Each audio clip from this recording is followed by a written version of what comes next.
Berani rencanakan tujuan hidup.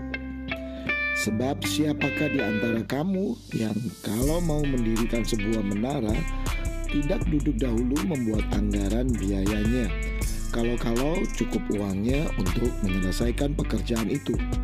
Lukas 14 ayat 28. All things created thrice. Segala sesuatu diciptakan dua kali. Pertama, diciptakan dalam bentuk ide, imajinasi, rencana. Dan yang kedua adalah saat hal tersebut diwujudkan menjadi sesuatu yang konkret. Ide, imajinasi, perencanaan ini kemudian disebut dengan tujuan, harapan.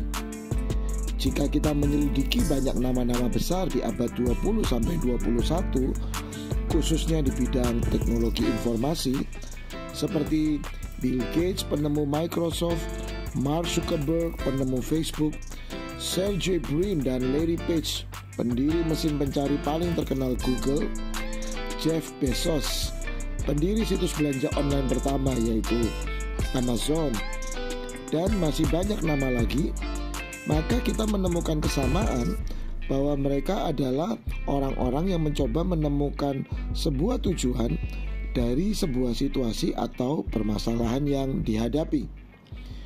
Firman Tuhan menjelaskan kepada kita bahwa sejak semula manusia diciptakan dalam tujuan dan untuk melakukan sebuah tujuan esensial, yaitu memuliakan Allah dan melakukan kehendak Allah.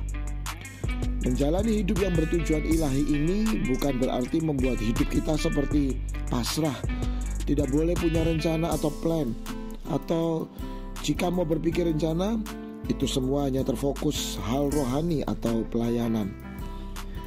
Pemahaman ini terkadang dipahami secara mistik, di mana kehendak Allah itu berarti kita harus tanya, hari ini mau pakai pakaian apa, mau makan apa, mau pergi kemana, beli apa. Itu tanya kepada Tuhan, sehingga membuat kita seperti tidak boleh punya harapan normal. Tentu maknanya tidak sesempit itu. Justru Allah merencanakan dan menciptakan manusia dengan tujuan agar kita juga perlu berani berpikir, berencana, membuat tujuan bagi hidup kita, keluarga, pekerjaan, dan pelayanan kita. Seringkali ada ketakutan-ketakutan mental dalam diri kita, seolah-olah jika kita membuat rencana dalam peran-peran kita, maka kita seperti sedang melawan Allah. Kita sering bertemu banyak orang yang terkesan rohani dengan berkata, mengalir saja, pasrah saja, biar rencana Tuhan yang bekerja. Firman Tuhan menjelaskan kepada kita untuk memiliki tujuan dan rencana dalam hidup kita. Hanya kita diminta menyerahkan segala rencana dan tindakan kita kepada Allah. Amsal 16 ayat 3.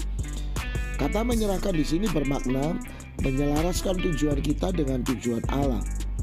Sama seperti ketika seorang ayah menyatakan kehendak kepada anaknya, jadilah anak yang pandai.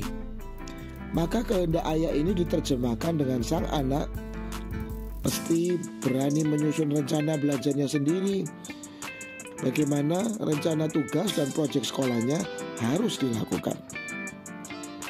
Apa rencana dan tujuan hidupmu? If you fail to plan, it means you plan to fail.